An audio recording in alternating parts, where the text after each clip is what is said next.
Olá pessoal, muito boa noite para você que nos assiste aqui na TVT e também nos acompanha pela Rádio Brasil Atual. O Revista Brasil TVT começa agora com a minha apresentação Cosmo Silva e da minha colega e jornalista Thalita Galli. Boa noite, Thalita. Tudo bom, Cosmo? Maravilha, prazer ter você aqui mais uma vez no Revista Brasil TVT. Prazer é meu. Maravilha. O Brasil voltou a registrar oficialmente nesta semana mais de 1.000 mortes diárias pela Covid-19, de acordo com o Conselho Nacional de Secretários de Saúde. Ao todo, o país tem mais de 640 mil mortos pela doença, com mais de 28 milhões de casos. No entanto, esse pior momento da onda Ômicron pode estar ficando para trás. Nesta semana, pela primeira vez neste ano, a Fundação Oswaldo Cruz reportou melhora nas taxas de ocupação de UTIs para a Covid-19 no SUS. Esse assunto vai ser discutido aqui no Revista Brasil TVT de hoje, que também repercute os 20 anos da ONG Repórter Brasil. A entidade tem entre os seus objetivos fomentar a reflexão e as ações em relação à violação de direitos fundamentais dos povos e dos trabalhadores aqui no Brasil. E os 4 maiores bancos do país, o Banco do Brasil, Bradesco, Itaú e Santander, registraram 90,5 bilhões de reais de lucro líquido em 2021, durante a pandemia, com um aumento de 34,7% em relação ao mesmo período do ano anterior. Olha só, em 2 anos, as instituições financeiras acumularam mais de 157 bilhões de reais em lucros. Na maior crise sanitária da história, o setor mais lucrativo do país manteve a alta dos juros e tarifas, fechou cerca de 12 mil vagas de trabalho e reduziu mais de 3 mil agências desde 2020, aliás. No programa de hoje a gente repercute tudo isso e tem mais. Com o aval do Tribunal de Contas da União, vai ter começo o processo de privatização do sistema Eletrobras, como quer o governo Bolsonaro. O modelo de venda ainda está em análise. Para o ministro Vital do Rego, o valor da venda da companhia deveria ser 2 vezes maior do que o previsto na transação. O Tribunal Superior Eleitoral e plataformas de redes sociais assinaram nesta semana um acordo para combater a disseminação de fake news durante as eleições de outubro. Participaram do compromisso o Google, o WhatsApp, o Facebook, Instagram, YouTube, Twitter, TikTok e Kawaii. Esse assunto será discutido no programa de hoje. Olha só, no último dia 10 de fevereiro foi iniciado o julgamento da ex-presidenta golpista Jeanine Áñez, na Bolívia. No entanto, após 3 horas da sessão, os juízes decidiram suspender esse julgamento até novo aviso. Áñez está presa de maneira preventiva desde março do ano passado, após o Ministério Público boliviano aceitar denúncias sobre um plano de fuga. A ex-presidenta é acusada de sedição, conspiração, terrorismo e pode ter uma pena de até 14 anos de cárcere. Revista Brasil TVT de hoje vai repercutir esse julgamento e, para finalizar o programa, a gente tem Momento Cultural. Fique aqui pelo YouTube também, youtube.com/RedeTVT, deixe seu comentário também. A gente vai adorar ter aqui a sua visão do nosso programa. E no último dia 10 de fevereiro foi iniciado o julgamento da ex-presidenta golpista Jeanine Áñez na Bolívia. No entanto, após 3 horas de sessão, os juízes decidiram suspendê-lo até novo aviso. A ex-presidenta é acusada de sedição, conspiração, terrorismo e pode ter uma pena de até 14 anos de cárcere. Áñez está presa de maneira preventiva desde março do ano passado. Sobre esse assunto, nós conversamos agora com Paulo Abrão, professor visitante da Brown University, ex-secretário executivo da Comissão de Direitos Humanos da OEA e que também foi secretário de Justiça no Brasil. Boa noite, professor Paulo Abrão. Prazer falar com o senhor. Seja muito bem-vindo. Boa noite. Prazer é todo meu. Maravilha. Professor, explique pra gente aqui, para os nossos telespectadores da TVT e também ouvintes da Rádio Brasil Atual, todo esse imbróglio que envolve Jeanine Áñez lá na Bolívia. Bom, passado as circunstâncias da questionável sucessão presidencial em 2019, na qual cada vez fica mais evidente, especialmente de uns 10 meses para cá, quando começam a se revelar uma série de informações, né, que permite projetar mais luz, esclarecer a verdade sobre o que aconteceu ali, de que a presidenta de fato, Jeanine Áñez, participou de uma conspiração para usurpar o poder na Bolívia, né? Então, esses elementos estão cada vez mais comprovados, que passam desde conspirações de personagens políticos do estado de Santa Cruz, com a polícia, com as Forças Armadas, pessoas que tiveram que renunciar aos seus cargos, né, por violência, a própria indevida sugestão militar para o ex-presidente Evo renunciar, né, o primeiro da linha sucessória teve familiares dele sequestrados, ameaçado de que senão ele ia matar o irmão dele se ele não renunciasse. A própria sessão, né, de autoproclamação e de investidura dela, uma sessão que não respeitou nem os quórums estabelecidos pelos procedimentos do Congresso e nem pela Constituição. Na época saiu uma declaração da Corte Suprema que validava os procedimentos dessa sucessão presidencial, mas não tinha assinatura, não tinha registro, e só agora se foi saber, com o pleno reunido, de que esse documento nunca existiu. Então, é um conjunto de irregularidades, né, que caracterizam claramente que foi um governo ilegítimo e que, inclusive, necessitou de muita repressão para se manter no poder, né? Porque, em seguida à autoproclamação, o que aconteceu foi uma série de fatos de extrema violência, massacres aos povos indígenas, execuções extrajudiciais, mais de 2.000 pessoas feridas, ataques aos jornalistas independentes. Eu mesmo visitei pessoalmente pessoas presas arbitrariamente com sinais de tortura nas prisões da Bolívia. Disparou um processo de perseguição política à oposição, violando até mesmo o direito internacional dos refugiados, né, daqueles que estavam na Embaixada do México. Hoje o próprio presidente, que estava na Embaixada do México, o governo não permitia o salvo-conduto para que eles pudessem sair do país. Enfim, aquele ambiente que todos nós recordamos muito bem. Mas o fato concreto é que, a partir dessas situações, são dois os processos, ou são dois os juízos possíveis ao redor das responsabilidades da alta mandatária naquele momento. Um tem que ver com essas circunstâncias dessa sucessão ilegítima, que é o que o sistema de justiça boliviano chama de processo judicial golpe de Estado 2, porque já teve um primeiro que se dirigiu especificamente aos altos comandantes e generais das Forças Armadas, né? E um segundo conjunto de processos que tem a ver com as violações aos direitos humanos e que tem aqui, obviamente, a centralidade das vítimas nesse processo. O segundo processo, ele ainda não avançou, até porque também a Constituição da Bolívia prevê uma espécie de juízo de responsabilidade que teria que ser autorizado pela Assembleia Legislativa, pelo Congresso Nacional. Acontece que o Congresso não aprova, a oposição não tem interesse em aprovar, autorizar esse juízo de responsabilidades em relação a ela. E sem essa autorização, ou até mesmo se eles autorizassem e abrissem esse juízo de responsabilidade, eventualmente fosse arquivado por uma eventual maioria parlamentar, por razões políticas, ela nunca responderia pelos crimes e as vítimas ficariam sem o devido acesso à justiça.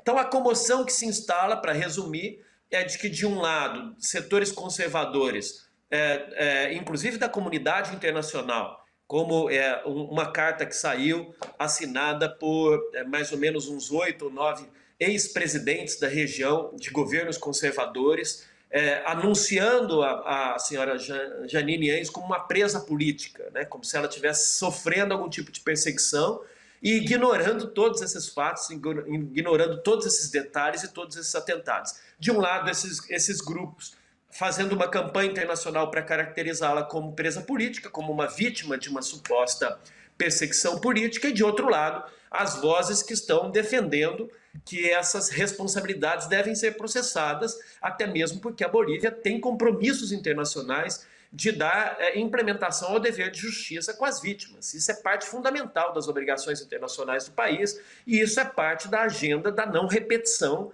dessas violações em relação ao futuro. Uma política presa e não uma presa política, né? De acordo com o que você traz para a gente. Agora, professor Paulo, eu queria trazer essa reflexão sobre o que acontece na Bolívia aqui para o Brasil. Porque o que a gente vê nesse caso da Jeanine Áñez é que ela vai responder por crimes cometidos durante o seu mandato na Bolívia. Aqui no Brasil, a gente tem Jair Bolsonaro com indícios e investigações acontecendo em relação a crimes praticados, muitos envolvendo esse momento da pandemia, né? E um medo por parte, inclusive, do presidente de ter que responder tudo isso caso perca as eleições este ano. Dá para a gente fazer um paralelo entre essas situações? Inclusive, uma resposta ali na Bolívia seria uma mensagem aqui para o Brasil? Como que você vê isso? Não, eu não tenho dúvidas de que é muito importante e emblemático que se possa avançar esses julgamentos na Bolívia. Eu identifico hoje 3 países que estão ativando o seu sistema de justiça para poder fazer defesa da sua institucionalidade democrática. O primeiro deles, os Estados Unidos, com tudo que aconteceu no dia 6 de janeiro e os processos que estão sendo levados a cabo, até mesmo para identificar se houve ou não algum tipo de participação do ex-presidente Trump, dos seus filhos, dos seus assessores mais próximos, naquele levante, né, que caracteriza uma tentativa de golpe dentro dos Estados Unidos, claramente, e que agora o sistema de justiça daquele país está respondendo de maneira contundente, está investigando, e o presidente atual adotando medidas de entregar todas as informações as quais o ex-presidente Trump tinha pedido que pudessem ser declaradas em sigilo, né? Histórias um pouco parecidas com a nossa realidade. E o Brasil, com as manifestações antidemocráticas, o processo de fake news que o Supremo Tribunal mantém, também é um instrumento muito forte de defesa da democracia brasileira, da institucionalidade, né, da integridade do nosso processo eleitoral e da integridade do nosso processo político. E esse caso da Bolívia, né, onde o sistema de justiça está se movendo para poder enviar uma mensagem que é a regra de ouro da democracia, né? De que quando as pessoas atentam contra a democracia, elas precisam saber que mais cedo ou mais tarde haverá um encontro de contas. Elas terão que responder e ser responsabilizadas em relação aos atos que elas cometerem. Essa é a regra que indica e que envia uma mensagem de inibição para a não repetição desses fatos em relação ao futuro. Então, acho fundamental que se possa avançar esses processos na Bolívia. Não tem sido fácil para o governo nem para o sistema de justiça, porque eles estão sob uma fortíssima pressão do movimento conservador internacional do próprio extremismo de direita dentro da Bolívia, que faz muito ruído, com grandes repercussões, pressionando para que nada dessas investigações possam avançar. Nós vamos ter um desafio de aprofundar essas investigações que já estão sendo levadas a cabo pela Corte Suprema Brasileira, ver até que ponto isso vai ter resultados, né, ainda esse ano, especialmente aqueles que têm caráter preventivo em relação a eventuais desvios dos nossos princípios constitucionais ou dos nossos caminhos institucionais, mas também o que você comenta a respeito da possibilidade de, num futuro próximo, numa eventual mudança de governo, fazer uma grande revisão das generalizadas violações aos direitos humanos que se acumulam nesses últimos 3 anos dentro do nosso país. A verdade é que muitas organizações de direitos humanos, muitas organizações da sociedade civil, sistemas internacionais de direitos humanos têm acompanhado o que tem acontecido no Brasil e têm documentado e registrado esse conjunto de violações, de retrocessos, os quais implicam em responsabilidade, né? Infelizmente, nesse momento, muitas dessas questões não estão sendo devidamente processadas, ou seja, investigadas, no plano mais básico de identificação se está havendo ou não omissões, se está havendo ou não prevaricação, se está havendo ou não ações comissivas para poder realmente desmantelar estruturas protetivas aos direitos humanos dentro do Brasil. Então, acho que para muita gente isso é muito claro, que essa é uma agenda que já vem sendo orquestrada já há algum tempo, mas e quais são os tipos de implicações e responsabilidades que isso tem? O fato de nós termos desconstruído as fortalezas de proteção dos povos indígenas em relação ao funcionamento pleno da FUNAI, de nós termos desconstruído o funcionamento do Comitê Nacional ou enfraquecido o funcionamento do Comitê Nacional de Combate à Tortura, de termos desmantelado as nossas estruturas como o Conselho Nacional de Segurança Alimentar em relação às pessoas que vivem em situação de extrema pobreza, e poderia enumerar uma série de outras institucionalidades em matéria de direitos humanos que foram sendo precarizadas nesses últimos anos e que o retrato e o resultado prático disso são violações às vidas das pessoas que dependem desse sistema de proteção, especialmente numa sociedade como a nossa, que tem problemas históricos estruturais e grupos historicamente discriminados e vulneráveis que dependem dessas estruturas estatais para poder ter um mínimo de dignidade em suas vidas. Professor Paulo Abrão, o senhor já foi secretário executivo da Comissão de Direitos Humanos da OEA, e a minha pergunta vai exatamente nesse sentido, né? Quando a gente está falando de direitos humanos, envolvendo aqui toda a América do Sul, a América Latina, qual deveria ser o papel, nesse momento, da OEA no que diz respeito aos direitos humanos de forma ampla aqui na região? Bom, falando explicitamente sobre o Brasil, eu acredito que é necessário reforçar os instrumentos de monitoramento em relação ao que está acontecendo. Não sei, para ser muito sincero, se hoje o sistema, especialmente o sistema interamericano de direitos humanos, está com a completa consciência sobre a importância desse ano em relação ao futuro do Brasil, né? No que se refere aos aspectos mesmos desse conjunto de ameaças que vêm sendo acumuladas aos setores democráticos, as tentativas de enfraquecimento do espaço cívico, as violações à liberdade de expressão, ao direito das populações negras, aos direitos das populações quilombolas, das populações indígenas, da população LGBTQIA+. Então tem uma série de aspectos que vão recrudescer durante a campanha eleitoral. Não pode haver dúvidas em relação a isso, porque esse processo é um processo que já vem acontecendo. Então, uma atenção da comunidade internacional sobre o Brasil, ela pode ser uma espécie de fortaleza nesse ambiente de vigilância internacional, para que a sociedade civil brasileira, se necessário, possa ativar muito rapidamente espaços ou canais internacionais que venham ajudar a defender a nossa própria democracia e defender os nossos direitos humanos. Então, o que eu acho que poderia ser feito é que a Comissão Interamericana, por exemplo, poderia instalar algum tipo de mecanismo especial de observação da situação brasileira para esse ano, fazer um acompanhamento permanente ao lado das organizações, manter em alerta seu sistema de proteção e de medidas cautelares, caso nós tenhamos que ativá-lo para poder fazer proteção internacional de defensores, de líderes sociais, líderes ambientais, líderes sindicais, líderes de movimentos sociais, em relação aos enfrentamentos que eles terão que encarar, né, nessa luta democrática, dentro do campo democrático que nós vamos ter dentro do nosso país. Então, enfim, eu acho que esses são os caminhos possíveis que estão postos para ter uma contribuição oportuna, né, em relação a essa conjuntura que nós vivemos hoje. Paralelamente, obviamente, todo esse conjunto de violações que não veio sendo respondido adequadamente por parte das nossas instituições, ou que caminham para cair na impunidade, não tenho nenhuma dúvida de que todos eles um dia chegarão no sistema internacional para que eles possam também se pronunciar sobre a adequação à Convenção Americana de Direitos Humanos ou no sistema ONU, a Declaração Universal, sobre essa série de fatos que vem acontecendo em termos de deterioro da agenda de direitos humanos no nosso país.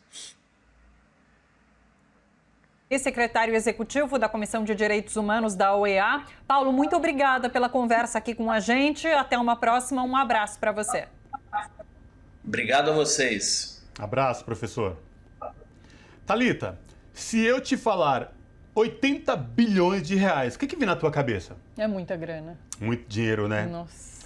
Eu te fiz essa pergunta para começar o nosso papo aqui, falando que os 4 maiores bancos do Brasil, quer dizer, os maiores 4 bancos do país, aliás, Banco do Brasil, Bradesco, Itaú e Santander, registraram mais de 80 bilhões de reais em lucro líquido em 2021 durante a pandemia. Isso com um aumento de mais de 30% em relação ao mesmo período do ano anterior. Em 2 anos, as 4 instituições financeiras, por exemplo, acumularam mais de 150 bilhões de reais em lucros. Na maior crise sanitária da história, o setor mais lucrativo do país manteve a alta de juros e tarifas, fechou cerca de 12 mil vagas de trabalho e reduziu em mais de 3 mil as agências em 2021, em todo o país. Para falar sobre essa questão, o Revista Brasil TVT conversa agora com Juvândia Moreira, que é presidenta da Confederação Nacional dos Trabalhadores do Ramo Financeiro, da CUT, a Contraf-CUT. Boa noite, Juvândia. Prazer em falar contigo, seja muito bem-vinda. Olá, Boa noite, muito obrigada aí pelo convite. É um prazer estar aqui com vocês na TVT, com todo o pessoal também que está nos assistindo. Maravilha, o prazer é todo nosso. Juvântia, 4 instituições financeiras brasileiras com recorde para mais de 80 bilhões de reais. Como é que se explica tudo isso em um momento tão delicado que o país vem passando, com pessoas na pobreza, miséria, pandemia? É um crescimento de 35% quase do lucro, comparado com 2020, 90 de reais de lucro líquido. Bom, isso se explica com alguns fatores. Um é a reversão das provisões que eles fizeram em 2020, os chamados provisão para devedores duvidosos, os PDDs. Eles reverteram aquele provisionamento. Lembra que em 2020 o Banco Central editou uma norma lá dizendo que os bancos não poderiam distribuir, tinha aliás, uma norma geral que as empresas não poderiam distribuir dividendos, né? Por conta limitou a distribuição de dividendos, né, por conta da pandemia. Então, os bancos aumentaram a provisão. Ali tinha um motivo, tinha até uma justificativa, você dizer que, né, podia dar problema, as pessoas não iam pagar, enfim, você estava começando a pandemia mundial, ninguém sabia o resultado. Outro motivo do crescimento desses lucros tem a ver com o aumento da carteira de crédito, mas o pior disso é um crédito ruim, é um crédito pessoa física em 2020, diferente de 2021, né? Diferente de 2020, que teve aquelas linhas de crédito direcionado para pequena, microempresa, para segurar os empregos. Em 2021, não, foi um crédito pessoa física, e é um crédito que, uma parte desse crédito é o cartão de crédito, foi uma das linhas que mais cresceu, e as pessoas estão entrando no crédito, no chamado rotativo do cartão de crédito. É assim, chegou lá a sua fatura, você não consegue pagar toda a fatura porque você está ganhando menos, porque você está desempregado, né, porque a renda da tua família caiu, alguém está desempregado, porque o preço do alimento, do combustível, de tudo, né, do gás de cozinha, está tudo um absurdo. Então você não consegue pagar a fatura do cartão de crédito toda, você paga uma parte, paga o mínimo, o resto você fica devendo e você entra nos juros de 350% ao ano. Ou seja, você vai afundar com juros desse tamanho. Então, outra parte veio dessas operações, veio dessa operação financeira dos bancos, outra parte do lucro. E a outra parte veio da redução das despesas, né, das despesas administrativas. E olha que nessa questão é muito interessante, né, emblemático, porque tinha muita gente em teletrabalho, os bancos economizaram em muitas contas, né, viagens, segurança, energia elétrica, internet, então um monte dessas, né, várias contas que eles tiveram economia. E ao reduzir esses gastos, eles aumentaram o lucro deles. E outro motivo desses lucros absurdos, né, que a gente está vendo, estratosféricos, diz respeito ao aumento, né, uma parte desses lucros vem das tarifas, né, e da prestação de serviço.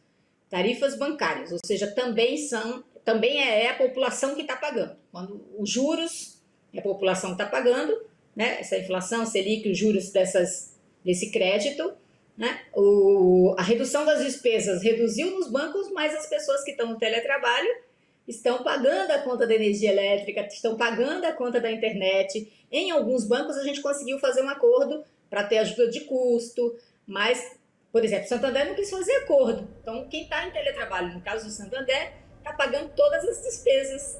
Está, né, até a cadeira a gente negociou para que tivesse uma cadeira adequada, móveis adequados, para as pessoas não adoecerem. Então, assim, o lucro vem disso. Traduzindo, resumindo, o lucro vem o seguinte: está tirando da população e está colocando na mão dos acionistas dos bancos, está colocando na mão dos bancos. É o chamado Robin Hood ao contrário, né? Você tira do povo que está endividado para dar para os banqueiros, para os acionistas de bancos, para quem vai ganhar com esse resultado todo, com os dividendos que agora podem ser distribuídos, em 2021 já está liberada a distribuição de dividendos, então eles vão poder distribuir esse lucro enorme.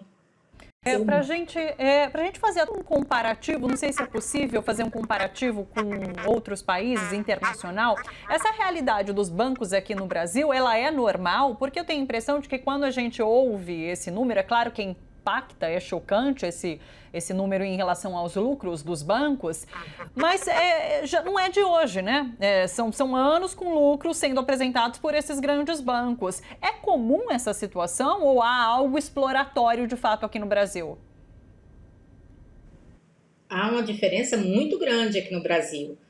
O Brasil é um dos países onde os bancos têm uma maior rentabilidade, né? Ganha, às vezes, muitos bancos americanos, ganha de bancos em vários lugares. Por exemplo, um dos maior resultado do Santander é o site do Brasil, é o banco, né, aqui no Brasil. Quase 25% a 30%, normalmente varia de 25% a 30% do resultado do Santander no mundo vem do Brasil, é mais do que na Espanha. As taxas de juros aqui são as maiores taxas de juros que se cobra, que se tem notícia. Então, um spread bancário muito alto, essa diferença entre o custo que eu tenho para captar e o que eu tenho para emprestar é muito alto. Então, se você vai lá no banco, coloca seu dinheiro, a rentabilidade vai ser uma. Se você vai no banco e vai pegar no cartão de crédito, por exemplo, você vai pagar 350% de juros anuais. Então, com certeza, no Brasil tem, né, um lucro, uma rentabilidade gigante no setor financeiro aí como um todo, né? Então, esse é um problema que precisa ser, né, de medidas, de se regular o próprio sistema no sentido de, né, não drenar os recursos da população para os bancos, para esses acionistas. O que está acontecendo, por exemplo, a Petrobras também. Quando você usa como né, referência para os preços do combustível, do gás de cozinha, o dólar, né, você pratica a política de preços internacionais, você está tirando recursos da população e está dando para os acionistas da Petrobras. É a mesma coisa no sistema financeiro. Você tocou num ponto que esses juros são fora da realidade aqui no Brasil, os maiores, e aí esses ganhos exorbitantes, o que não tem como a gente não se indignar, porque num país onde mais de 20 milhões da população está desempregada, a fome está batendo na porta de milhões, não tem como a gente ficar aleatório a essa notícia desses lucros exorbitantes. Mas como é que fica a questão do trabalhador, por exemplo, dessas instituições financeiras? Esses lucros, em algum momento, são divididos com os trabalhadores na mesma proporção que os grandes executivos, por exemplo? Nós temos uma negociação coletiva que garante a distribuição dos lucros, né, a PLR. Temos várias negociações aí, temos uma negociação geral e temos negociações específicas também com os bancos, que busca melhorar essa PLR, mas com certeza não, né? Os executivos dos bancos ganham muito mais, por isso que é uma gestão por resultados, tem uma pressão enorme que vem de cima a baixo, uma pressão que gera muito adoecimento, porque tem muitas metas, as metas mudam muito e os trabalhadores têm que vender produtos, têm que cumprir essas metas, e quando eles estão cumprindo, a meta já aumenta. Então, às vezes você tem assim, 80% do quadro não consegue bater as metas. Significa que tem um problema com essa meta, né? Se 80% não consegue cumprir, é porque realmente tem problema. Gera muito adoecimento mental, pressão, né? Muita depressão, síndrome do pânico, estresse. É uma doença muito comum aí no adoecimento dos bancários, de maneira geral. E esses trabalhadores que estão na área comercial, né, na área de vendas, na área de negócio dos bancos. Giovândia, você falou em regular, né, esse setor de alguma forma. Como isso seria possível? Porque quando a gente, inclusive, fala em poder, em governo, em Estado, a gente sabe que ele sofre uma influência muito grande desse setor financeiro, né? Como funcionaria regulamentar? Que barreiras que precisariam ser transpostas para que isso acontecesse, inclusive? Bom, na verdade, assim, tem um debate. A gente, por exemplo, está atualizando um projeto que nós temos sobre regularização do sistema financeiro, regulamentação do sistema financeiro, como um todo, né? E entra não só os bancos. Você tem, por exemplo, em 2020, né, todo um debate foi feito no Congresso, as centrais sindicais participaram desse debate, para que tivesse crédito direcionado, linhas de crédito especial com juros diferenciados, para que aquelas microempresas, o pequeno comércio, para que as pessoas, para que eles conseguissem se manter, né, e manter o quadro de funcionários, por exemplo, tinha crédito que era para manter aí os empregos, que foi um momento que o Brasil fez isso, né? Mas a gente defende que você tem que ter uma política de crédito que não é o crédito que a gente está vendo agora que cresceu. O crédito que cresceu foi o crédito para pessoa física e um crédito, uma parte desse crédito está no cartão e uma parte está naquele... quando você não consegue pagar a sua prestação do seu cartão naquele mês e você vai... entra no rotativo chamado, né? Vai pagar 350% de juros. Então, é um crédito que tem uma taxa de juros diferenciada, é um crédito que você pensa, né, que é para investimento, é um crédito que é para desenvolvimento regional, é um crédito para micro e para agricultura familiar, para micro e pequena empresa. Porque, na verdade, quem gera emprego no país, né? As micro e pequenas empresas são responsáveis por 80% do emprego no país. Então, tem que ter crédito direcionado, tem que ter atuação dos bancos nesses segmentos. Por isso que tem que pensar como é que você... Hoje, o Banco Central pensa simplesmente como é que eu controlo a inflação. E, mesmo assim, aumenta a taxa de juros, só acha que isso controla a inflação.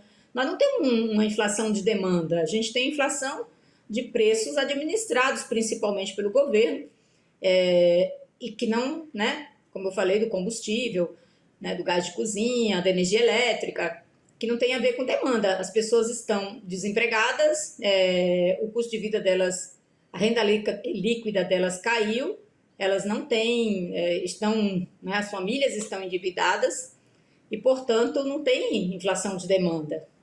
A gente precisa gerar emprego, ter desenvolvimento econômico, ter crédito para que esse desenvolvimento econômico ocorra, né? Então, você tem...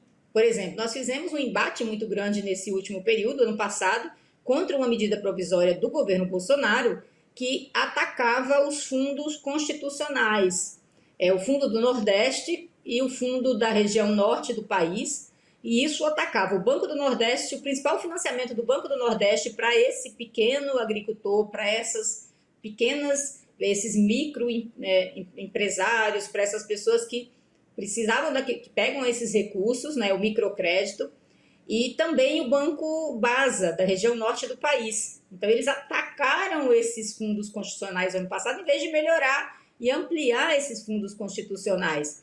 Então, eles atacam esses bancos porque eles querem jogar para a iniciativa privada. Então, a gente regular o sistema financeiro é pensar numa política de crédito, pensar numa política de inclusão bancária. O que a gente viu foi fechamento de agências no ano passado. São mais de 1.017 agências fechadas em 2021, fora as que foram fechadas em 2020. A gente teve, ano passado, no setor financeiro, uma redução dos empregos. Né? Não foi pior porque a Caixa nós tínhamos uma ação que né, fez com que a Caixa assimilasse e contratasse trabalhadores lá do concurso passado, mas senão teríamos fechado muito pior com a redução de postos de trabalho. E os juros num crédito mais caro, né? Um crédito pessoa física, que é um crédito pessoa física com a linha mais cara, né? Porque se eu tenho, por exemplo, o crédito consignado, que foi uma iniciativa importante, mas quem tem emprego estável para conseguir acessar o crédito consignado? Não, você vai acessar o cartão de crédito com juros absurdos. É isso. Então, regular é pensar nas várias... para onde a gente quer ir, que setor que a gente tem que estimular, para que setor, que tipo de crédito que a gente tem que fornecer, que taxas de juros serão praticadas. Exatamente isso que precisa ser feito. É isso que você falou, Thalita, me traz um relato. A semana passada eu tive que me locomover até uma agência e aí eu estava dentro da agência, eu precisava ir lá, tinha que resolver lá dentro, não dava para resolver por telefone. E eu ouvi uma funcionária do banco, Thalita, falando o tempo todo que precisava, temos que cumprir metas, não dá mais, estamos em último lugar. E aquilo, eu saí da agência chocado. Além disso também, eu recebo via SMS, quando chega a fatura do cartão de crédito, perguntando se eu não quero parcelar. Sim. Então, eu acho que essa coisa de ir colocando, gerar juros, as pessoas não se dão conta disso e aí acaba entrando nessa questão. Mas, Gilvanda, para finalizar, eu queria que você falasse sobre esses valores exorbitantes de lucros. O que daria para fazer, por exemplo, na área social, se os bancos, se essas instituições financeiras usassem, por exemplo, 40% desses lucros recordes na área social no país? Dá para fazer muita coisa com isso.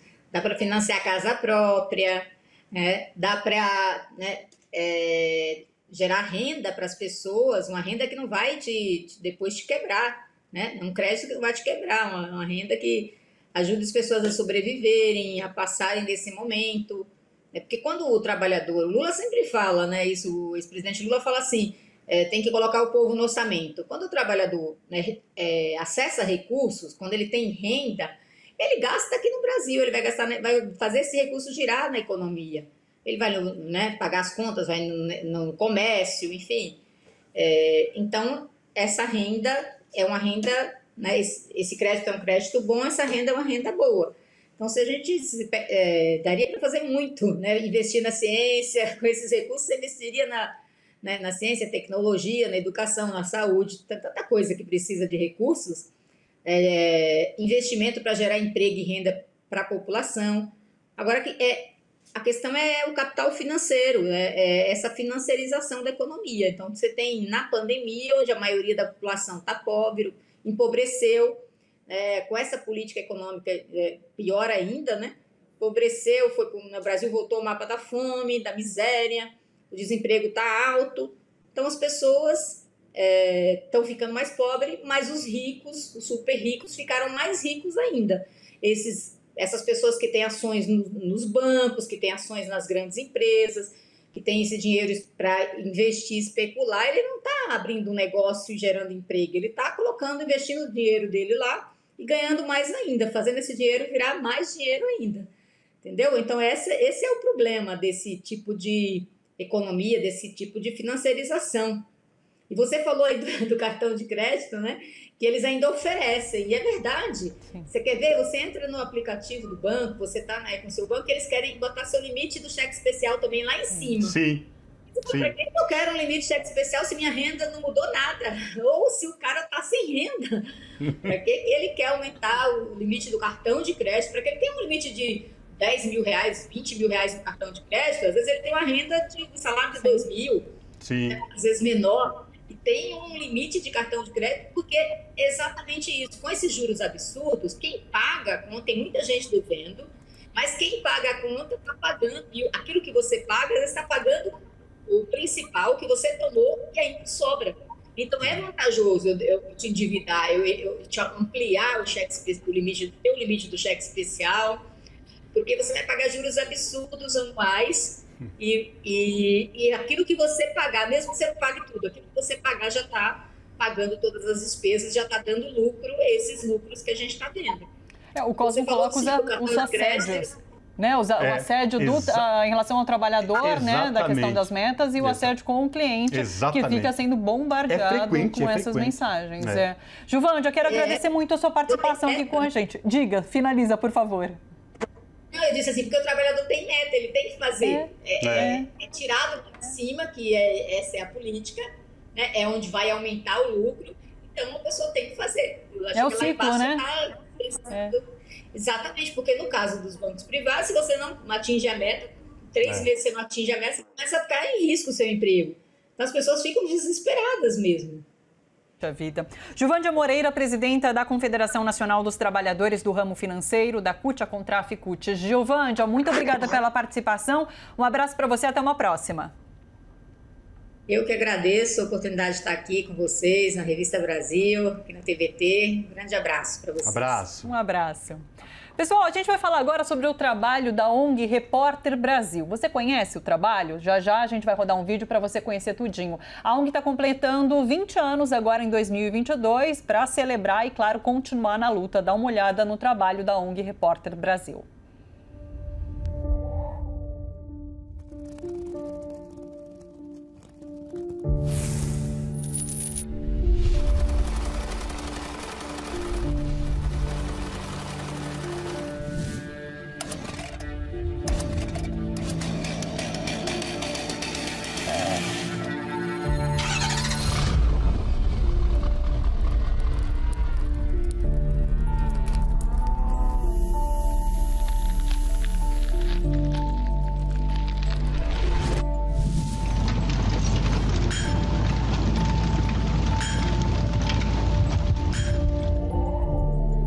Há 20 anos, a Repórter Brasil trabalha investigando e denunciando quem devasta o meio ambiente e viola os direitos de trabalhadores e povos indígenas. Há 20 anos, a gente faz questão de mostrar o que eles fazem questão de esconder. Repórter Brasil.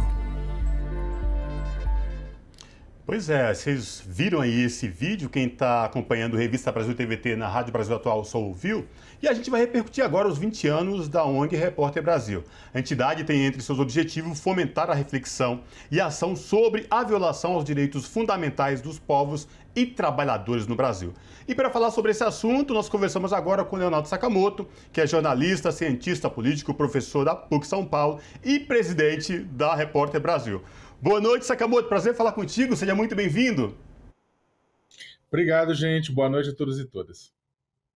Sakamoto, 2 décadas de trabalho da ONG Repórter Brasil. Fala pra gente os desafios de vocês ao longo dessas 2 décadas e para o futuro agora. O que vocês imaginam daqui para frente? Bem, a Repórter Brasil, ela nasce com a preocupação, como você mesmo colocou, né, de pautar, de identificar e tornar público casos de violação aos direitos socioambientais, aos direitos trabalhistas, né? A gente atua muito fortemente em questões como trabalho escravo, trabalho infantil, tráfico de seres humanos, desmatamento, violência contra populações indígenas e contra outros povos tradicionais, violências contra outros trabalhadores, né?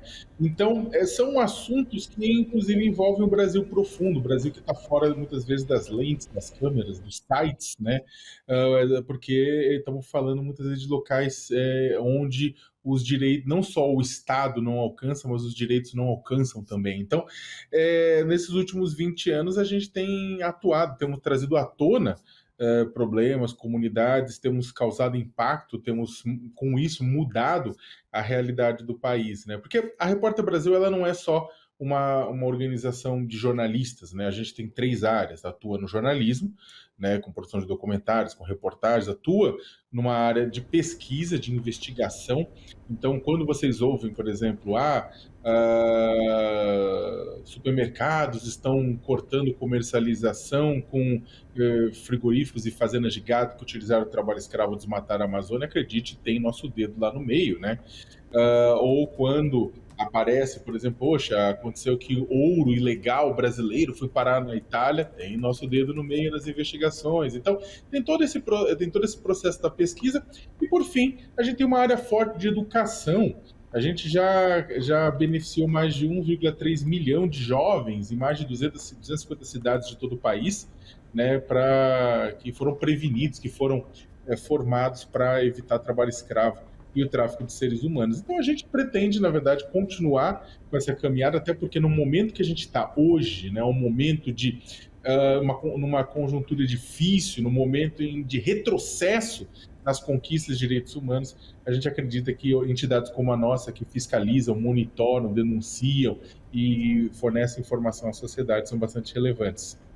Sakamoto, eu queria falar com você justamente sobre essa evolução do trabalho da ONG Repórter Brasil, porque era de se imaginar que, com o passar do tempo, a mentalidade mudasse, a gente pudesse ver uma redução e quem sabe até o desaparecimento do trabalho análogo à escravidão. E não é isso que a gente está acompanhando, inclusive, né? Ainda mais especialmente nesse momento. Quero citar só, por exemplo, uma das medidas que foi tomada pelo governo federal a partir de um decreto do presidente Jair Bolsonaro nessa semana, que foi aquele de regular a mineração artesanal. E os especialistas têm comentado como isso, inclusive, acaba gerando mais trabalho análogo à escravidão, porque pessoas empobrecidas acabam indo parar nesse tipo de trabalho, né? Que, enfim, não tem nada de boas condições. Então, assim, eu queria que você falasse um pouco sobre essa evolução, como vocês têm percebido essa questão e essa discussão, principalmente aqui no Brasil, nesses 20 anos.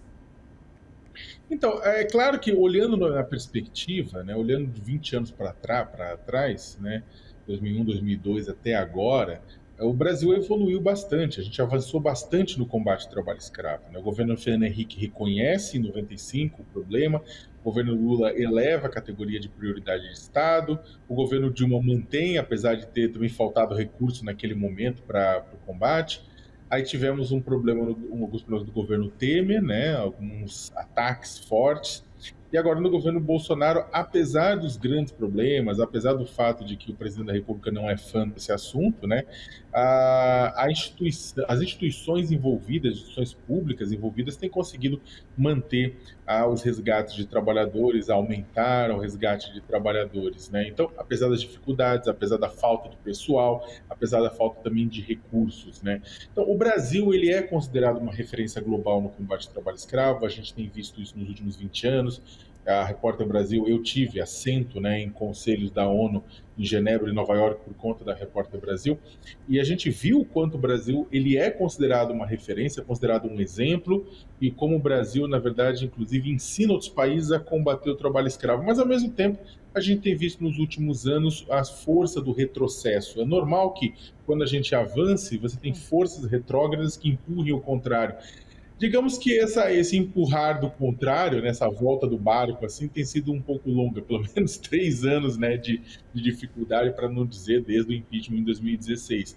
Mas também foi construído um processo sólido, então a gente pode dizer que sim, avançamos bastante, estamos em risco, né, com as conquistas, mas isso não é muito diferente das próprias conquistas em uma série de outras áreas, né? O Brasil reduziu muito o trabalho infantil durante muito tempo e agora a gente vê o recrudescimento, né? A gente vê novamente trabalho infantil escravo, crianças no sisal, crianças na fabricação de farinha, crianças no tabaco, em outras atividades que não deveriam nem passar perto, né?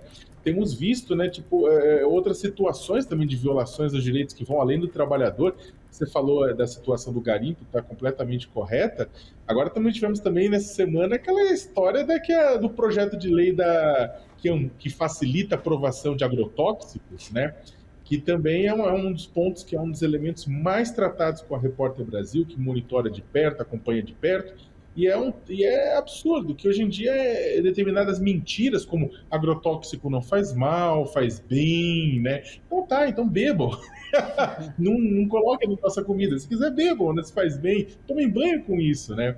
Brincadeira à parte, a gente está vendo, na verdade, essa narrativa que tenta normalizar determinados produtos que causam mal ao brasileiro, determinadas práticas que são danosas, né, como se fossem boas aos brasileiros. Então, isso se resolve com informação. A TVT está aí fazendo a diferença na vida dos trabalhadores, sabe bem o que é isso. Informação é capaz de mudar, transformar a vida das pessoas, e a gente acredita que é isso. Neste momento de retrocesso, informação é a pá com a qual a gente cava a trincheira dos direitos humanos. Sakamoto, nesses 20 anos de trabalho, imagino, como você bem falou, teve muitas conquistas também, tem a questão dos retrocessos. Como é que é para vocês lidar com essa questão, Sakamoto? Avança um período, retrocede em outro, os desafios dados para vocês. Você esperava, por exemplo, há 20 anos, aliás, né, quando vocês iniciaram o trabalho da ONG, e chegar agora, por exemplo, em 2022, com tantos ataques e tantos retrocessos, por exemplo, no que diz respeito a direitos humanos, por exemplo? É engraçado porque a gente, como as coisas também são eu falava isso muito para minha equipe, né? Que eu falei assim, olha, as críticas que a gente fazia em 2001, 2002 e 2003 eram críticas de violações sérias aos direitos humanos, mas o contexto era diferente, né? Você tinha um contexto em que os atores que participavam, mesmo o PSDB, depois o PT, eram atores que tinham sido fundamentais para a redemocratização do país, né? Agora a gente vive sobre um governo cujo ator principal, ele ataca o processo de redemocratização do país e tem saudade da época da ditadura militar, né? Então a gente vive hoje um momento muito diferente do que a gente vivia. A 2001, 2001 para 2002, a gente viu o quê? A gente teve Fórum Social Mundial, primeiro Fórum Social Mundial, tivemos também uma onda de criação de veículos de comunicação, logo depois tivemos a eleição do Lula, numa transição pacífica de Fernando Henrique para Lula, extremamente exemplar, democrática. Tivemos, na verdade, uma caminhada, e a gente, é claro, naquele momento achávamos que o processo de mudança social aconteceria em linha reta. Só que aí tem que lembrar nessa hora do bom velhinho de barba, não Papai Noel, mas Karl Marx, que lembrava a gente de que as coisas não são bem assim, né? Você tem um processo dialético, você avança, volta, né? Em espiral. E quem tá falando, não, isso é comunismo? Não, meu amigo, isso é filosofia mesmo. Tipo, é uma questão de avaliar como é que se procede os avanços da sociedade. Nenhum avanço é em linha reta, né? Você tem retrocesso. E eu acredito que a sociedade civil como um todo, a sociedade civil brasileira, ela é muito resiliente, ela entende que existem momentos de avanço, né, de conquistas, e momentos em que a gente tem que se fechar para garantir que aquelas conquistas não se percam em nome da nossa dignidade e da dignidade das futuras gerações, né? Então, nos últimos 20 anos a gente cresceu bastante, a equipe tem 30 e poucas pessoas, 35 pessoas, full-time, CLT no dia a dia, e a gente foi avançando e incorporando várias atividades diferentes, várias áreas diferentes, e a gente pode, por conta disso, falar com um certo conhecimento de causa que nas diferentes áreas que a Repórter Brasil cobre, com esses diferentes especialistas que a gente tem dentro, são áreas que todas elas têm enfrentado algum tipo de retrocesso, né? Então, é um processo que acho que faz parte. A gente tem que ter um pouco de tranquilidade, né? Cabeça ereta, espinha erguida, assim, para garantir que isso aqui passe, né? Como diria, sempre cito o escritor Julian Fuchs, que fala que o grande erro das narrativas apocalípticas é esquecer que depois da noite mais escura tem sempre o amanhecer. E eu acho que é isso, né? E um dos fatores, e acho que uma das coisas importantes da sociedade civil, ela não é substituir o Estado, mas é contribuir para que o Estado, empurrar para que o Estado encontre a melhor forma de atender a sociedade e também não deixar a peteca cair, ajudar o Estado em momentos como esse, né? E acho que é isso que todos nós estamos fazendo. Sakamoto, só para encerrar, você falou sobre conquistas e também sobre ataques ali no período Temer e agora Bolsonaro, e eu queria que você falasse sobre uma ferramenta em especial, que é a lista do trabalho escravo, que é inclusive reconhecida internacionalmente, né? Uma lista que ali enumera os empregadores de trabalho escravo, até como uma forma de serviço que você traga aqui para a gente, para que as pessoas saibam que isso existe, que dá para consultar. Fala um pouquinho para a gente sobre essa ferramenta. Então, em novembro de 2003, né, o governo Lula ele criou, né, a lista suja do trabalho escravo, que é o cadastro, que é como é chamado carinhosamente, o cadastro de empregadores flagrados com esse tipo de mão de obra. O cadastro nada mais é do que uma lista de transparência, ela mostra os empregadores flagrados com esse tipo de crime, que foram responsabilizados pelo poder público e que tiveram chance de defesa administrativa. Os nomes ficam por lá 2 anos, pode sair antes, se tiver acordo, se tiver um monitoramento que mostre que a pessoa cumpriu uma série de exigências, né? Mas ela, a princípio, fica por lá durante 2 anos. E o setor empresarial, o setor financeiro, né, poder público, tem utilizado a lista na hora de fechar negócios, né? Ou seja, tem usado a lista para gerenciamento de risco. Isso tem sido bastante importante. O Brasil tem sido um exemplo internacional por conta disso. Uma lista como essa impede que barreiras comerciais sejam erguidas a um setor econômico inteiro do país, mas você consegue fazer uma atuação, uma pressão, um corte que seja individual a quem está listado lá.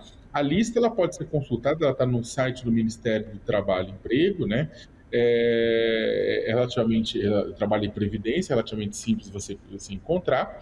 Agora, a partir da lista foram criados uma série de outros mecanismos e instrumentos também para levar informação à população para que ela tome conhecimento do que está acontecendo e poder levar a um consumo consciente, né? A partir da lista suja, por exemplo, foi inspirado na lista suja e criado a lista de embargos do IBAMA, que mostra produtos que foram embargados, que têm a ver com crime ambiental, né? E também está no site do IBAMA. E também a sociedade civil criou também suas fontes de informação. A própria Repórter Brasil criou o aplicativo Moda Livre. Você pode baixar, é gratuito, tanto para iOS quanto para Android, que mostra como as empresas de roupa, mais de 110 marcas de roupa, vêm atuando para combater o trabalho escravo, o tráfico de seres humanos em suas cadeias de valor e avalia, né, isso aí. Tem muita gente que utiliza o aplicativo, são milhares de pessoas que utilizam o aplicativo antes de fazer compras. Perfeito. A gente conversou com o Leonardo Sakamoto, que é presidente da ONG Repórter Brasil, que celebra 20 anos de atuação neste 2022. Sakamoto, um prazer te receber por aqui. Um abraço e até uma próxima. Um abraço, sempre um prazer estar aqui na TVT. Um abraço a todos e todas. Um abraço. Pessoal, a gente vai para um rápido intervalo. Fica por aí, daqui a pouquinho voltamos. Até já.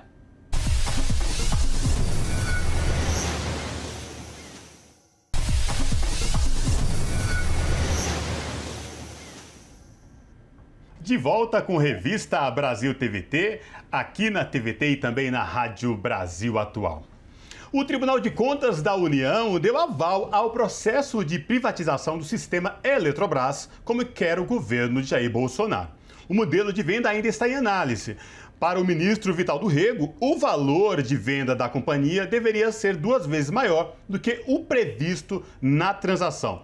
Para falar sobre essa questão e tudo que envolve aí a privatização da Eletrobras, o Revista Brasil TVT conversa agora com Maurício Tomasquim, que é professor do Programa de Planejamento Energético na Universidade Federal do Rio de Janeiro. Boa noite, professor Maurício Tomasquim. Prazer falar com o senhor. Seja muito bem-vindo.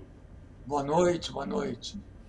Professor, fala para os nossos telespectadores aqui da TVT e também ouvintes da Rádio Brasil Atual desse processo que envolve aí a privatização da Eletrobras e o que realmente está em jogo com a venda da Eletrobras, professor. Olha, a venda da Eletrobras, ela primeiro vai ter um impacto sobre a tarifa do consumidor. Eu vou explicar por que isso. Justamente no governo Dilma foi feito uma proposta para as empresas que teriam as concessões hidrelétricas renovadas, que se renovaria a concessão, mas em troca essas empresas aceitariam vender a sua energia elétrica das hidrelétricas já amortizadas, que têm muitos anos e que já estão pagas, elas aceitariam vender pelo preço de custo mais um lucro de 10%. A ideia era a seguinte: olha, o consumidor brasileiro já pagou durante os 30 anos anteriores aquelas usinas. Então, elas já estão pagas.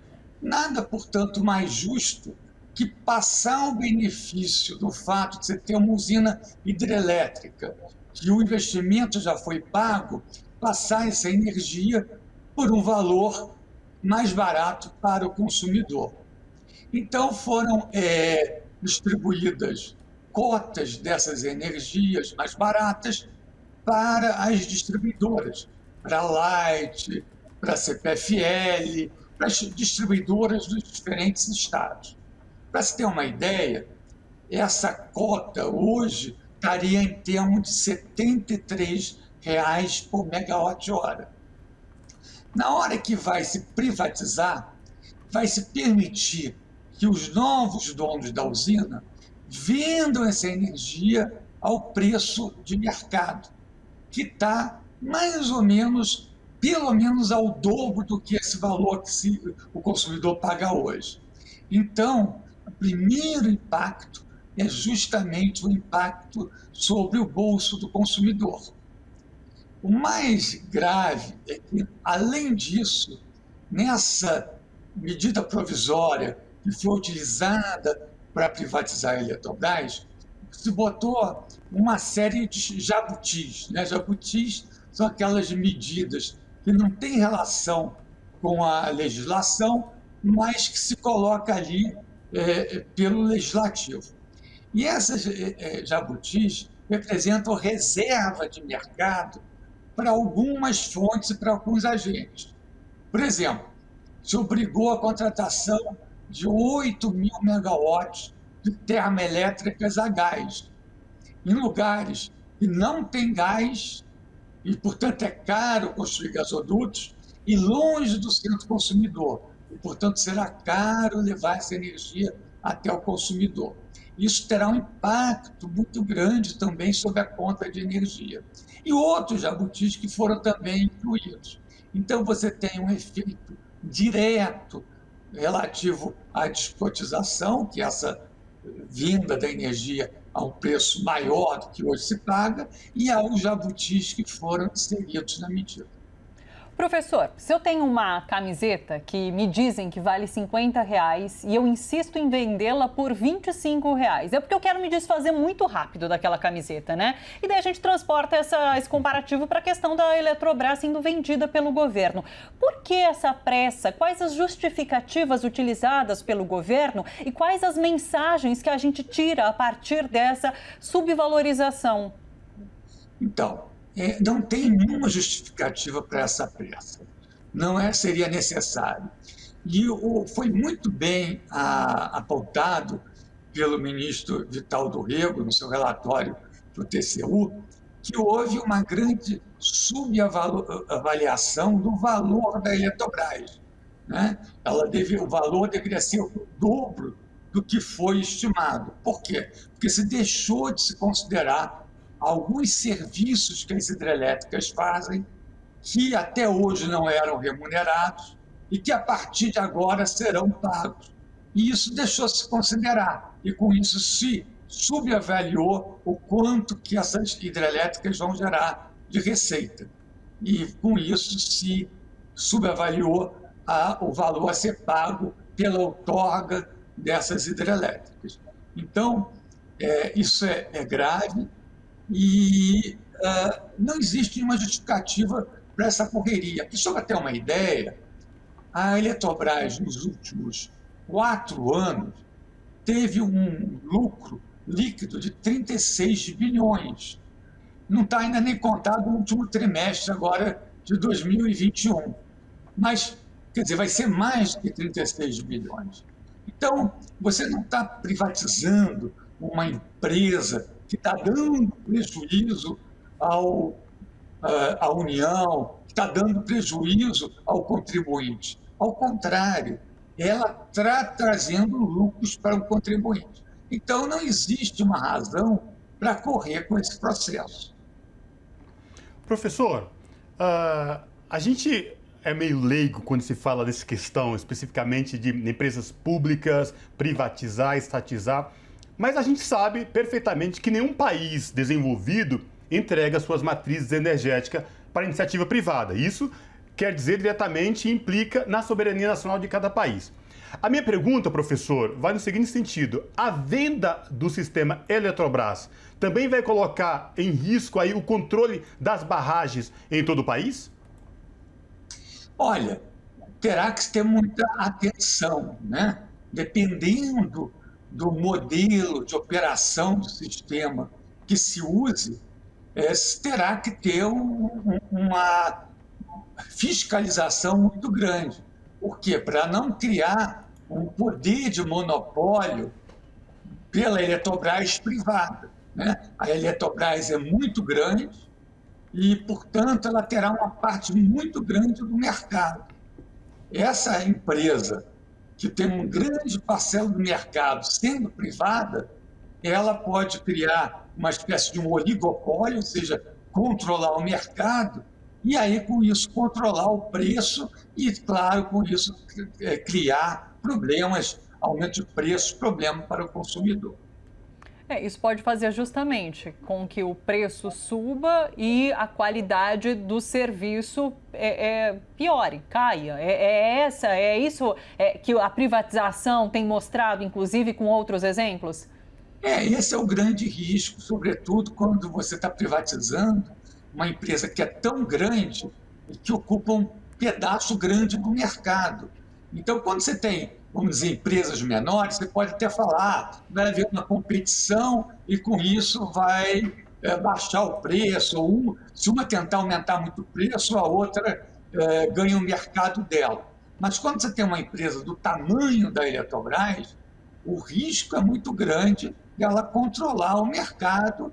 E aí, claro, sendo uma empresa privada, o objetivo dela é maximizar os seus lucros, é normal na empresa privada, ela não vai tentar justamente controlar esse mercado. E, além do mais, né, professor, toda essa questão que envolve aí, essa questão que não está muito bem explicada, como a Thalita bem explicou aqui, falou, essa pressa do governo a qualquer custo, esse ponto aí, professor, que coloca o preço muito abaixo, e a gente sabe muito bem, como o senhor bem falou, do tamanho da Eletrobras, e esse estudo que não convenceu ninguém com esse preço tão abaixo. Por que acontece isso, professor? É subestimar demais a capacidade da população, de investidores? É o que exatamente? Eu acho que houve uma pressa, houve uma grande falta de transparência no processo, discussão, debate, e quando você faz algo sem escutar, sem ter uma participação pública, sem escutar a sociedade, o risco é justamente de você fixar valores que são totalmente em desacordo com o que deveria ser, né? Então, eu acho que se tivesse tido mais transparência no processo, talvez esse valor tão subestimado não tivesse ocorrido. Professor, agradeço a sua participação. A gente conversou com o professor Maurício Tolmasquim, presidente. Ele foi presidente da empresa de pesquisa energética, uma entidade afiliada ao Ministério de Minas e Energia, inclusive. Professor, muito obrigada pela participação. Um abraço, até uma próxima. Igualmente, tudo de bom. Até. Abraço. Thalita, a gente tem novidade aqui na TVT, né? Sim, pessoal, olha só, a gente está com um Catarse novo, um financiamento coletivo, que é o catarse.me/TVT. O que é? A gente quer criar um aplicativo para que você assista a programação da TVT de qualquer lugar do Brasil e do mundo, né? Um aplicativo de streaming. Você vai baixar na sua Smart TV, no seu computador e vai poder acompanhar a programação que vai ao vivo para a TV em qualquer lugar. E o que tem de diferente? Bom, a nossa programação ao vivo na TV tem filmes, tem programas de TVs parceiras que não vão para as redes sociais por uma questão de direitos, muitas vezes. Então você vai poder ter acesso a esse conteúdo. Nesse ano de 2022, a gente quer chegar mais longe, a gente quer atingir com o nosso conteúdo cada vez mais pessoas. Então, você pode colaborar com a TVT nessa missão, entrando no catarse.me/TVT, tem o nosso, aqui desse lado, o nosso QR Code também, é só apontar o celular que ele vai te direcionar para o site com tudo explicadinho, daí as formas de contribuição e em relação à criação desse aplicativo de streaming também, tá bom? Colabore com a TVT. Perfeito, a gente quer e vai chegar muito longe em 2022. Lembrando, 2022 é um ano de transformação, não é mesmo, Thalita? Com certeza. Olha só, gente, o Brasil voltou a registrar oficialmente nesta semana mais de 1.000 mortes diárias pela Covid-19, de acordo com o Conselho Nacional de Secretários de Saúde. Ao todo, o país tem mais de 640 mil mortos pela doença, com mais de 28 milhões de casos. No entanto, o pior momento da onda Ômicron pode estar ficando para trás, viu? Nesta semana, pela primeira vez neste ano, a Fundação Oswaldo Cruz reportou melhoras nas taxas de ocupações de UTIs para a Covid-19 no SUS. Para falar sobre essa questão, nós conversamos agora com Gunnar Azevedo, médica e professora do Instituto de Medicina Social da Universidade Estadual do Rio de Janeiro. Boa noite, professora Gunnar Azevedo. Prazer em falar com a senhora. Seja muito bem-vinda. Boa noite, Cosmo. Boa noite, Thalita. Professora Gunnar, fala pra gente qual é hoje a real situação da pandemia aqui no Brasil. Uns falam, por exemplo, que o pico da Ômicron, dessa nova variante, já chegou no seu limite, que agora a tendência é diminuir. O que a senhora pode falar para a gente a esse respeito?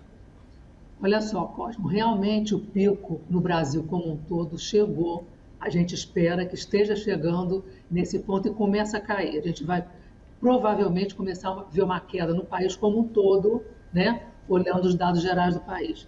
O problema é que algumas regiões, como começou um pouco mais tarde, esse pico pode ainda aparecer em alguns locais do Brasil. A gente tem hoje 10 estados em crescimento, né? E 12 que estão em queda. Isso é bom, significa que a gente já atravessou o pior momento.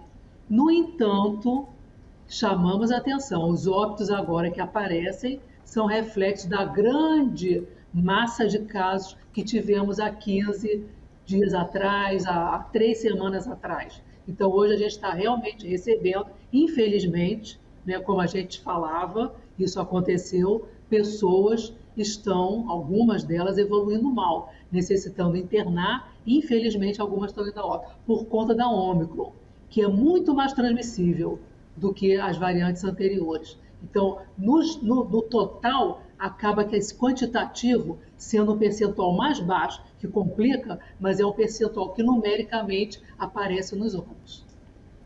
Passado esse momento de muitas infecções pela Ômicron, de mortes que a gente voltou a ter agora, a gente pode, de alguma maneira, professora, falar em fim da pandemia? Já vacinados, muitos com as 3 doses, com a imunidade, inclusive, adquirida a partir da contaminação pela Ômicron, a gente tem alguma perspectiva de fim de pandemia? Olha, a gente faz um tempo que a gente está esperando por isso, né? Seria maravilhoso se a gente pudesse afirmar isso. No entanto, a natureza desse vírus é muito imprevisível.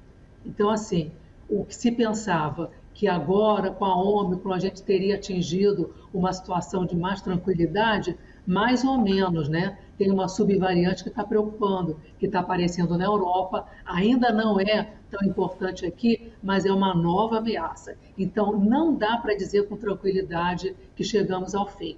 Podemos dizer que estamos numa situação um pouco melhor do que foi 2020, 2021, mas não é uma situação de tranquilidade. Precisamos manter todos os cuidados, precisamos avançar com a vacinação, né? Embora tenha uma parcela grande da população já vacinada, né, com as 2 doses ou com a dose, uma só no caso da vacina de dose única, mas isso não significa que o Brasil todo está igual. O Brasil é muito desigual. Tem regiões do Brasil, tem locais, né, cidades do Brasil, cidades lá do Amazonas, né, da região norte, que a cobertura é muito baixa ainda. Então, assim, não podemos bobear. E a gente está vendo a cobertura entre as crianças. Agora parece que está em torno de 32%, 32%, 33%. Tem que chegar a 100%, gente. Tem que chegar a 100%. As crianças também podem evoluir mal. E as crianças transmitem o vírus. Então, assim, essa desigualdade no Brasil hoje traz para a gente uma marca de muita preocupação. E o que está acontecendo? A distribuição das vacinas não está ocorrendo. Hoje, por exemplo, no Rio de Janeiro, a vacinação foi suspensa por falta de doses. Né? O que o Ministério tem que fazer? Garantir a distribuição para os estados. Já deveria ter previsto isso, já deveria ter começado antes, já deveria ter feito com que todas as unidades que estão vacinando tivessem a vacina para dar para as pessoas que estão procurando. Né?